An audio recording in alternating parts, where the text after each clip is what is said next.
ঘুম থেকে উঠে মুখ শুকিয়ে থাকা বিষয়টি প্রথমে তেমন গুরুত্বের মনে নাও হতে পারে। একটু পানি খেলেই স্বস্তি মেলে এবং দিনও স্বাভাবিকভাবে শুরু হয়। তবে যদি এটি প্রতিদিনের অভ্যাসে পরিণত হয় তাহলে তা শুধু কম পানি পান করার ফল নয়, এর পেছনে আরও গুরুতর কারণ থাকতে পারে। চিকিৎসকদের মতে বর্তমানে এই সমস্যাটি আগের তুলনায় বেশি দেখা যাচ্ছে। জীবনযাত্রার পরিবর্তন, মানসিক চাপ বৃদ্ধি এবং বিভিন্ন স্বাস্থ্যগত জটিলতার জন্য দায়ী হতে পারে। যদিও অনেকেই পানি শূন্যতাকে প্রধান কারণ মনে করেন, বাস্তবে এটি সম্ভাব্য কারণগুলোর একটি মাত্র।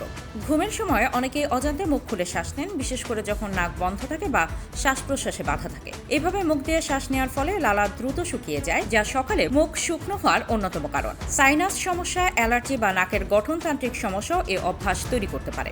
এছাড়া শুষ্ক মুখ ঘুমের মধ্যে শ্বাস প্রশ্বাসজনিত সমস্যার ইঙ্গিত হতে পারে, যেমন অবস্ট্রাকটিভ স্লিপ এপনিয়ায় ঘুমের সময় শ্বাস নিতে বারবার বাধা সৃষ্টি হয়, ফলে লালা উৎপাদন কমে যায় এবং মুখ শুকিয়ে যায়। এ ধরনের সমস্যায় দিনের বেলাতেও ক্লান্তি, মাথা ব্যথা ও মনোযোগের ঘাটতি দেখা দিতে পারে। অনেক ওষুধের পার্শ্ব প্রতিক্রিয়াতেও মুখ শুকিয়ে যেতে পারে।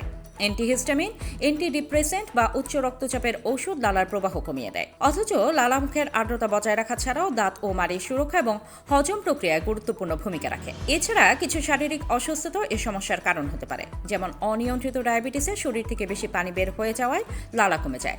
আবার গ্যাস্ট্রিক রিফ্লাক্স থাকলেও গলা ও মুখে অস্বস্তি তৈরি হয়ে শুষ্কতা দেখা দিতে পারে। এই সমস্যাকে অবহেলা করা ঠিক নয়। দীর্ঘদিন ধরে মুখ শুকিয়ে থাকলে মুখে দুর্গন্ধ, গিলতে সমস্যা, দাঁতের ক্ষয় বা মাড়ির রোগের ঝুঁকি বাড়ে। লালা কমে গেলে ব্যাকটেরিয়া দ্রুত বৃদ্ধি পায়, যা মুখের স্বাস্থ্যের জন্য ক্ষতিকর। তাই নিয়মিত এমন সমস্যা হলে তা গুরুত্ব দিয়ে দেখা এবং প্রয়োজন হলে চিকিৎসকের পরামর্শ নেওয়াই ভালো।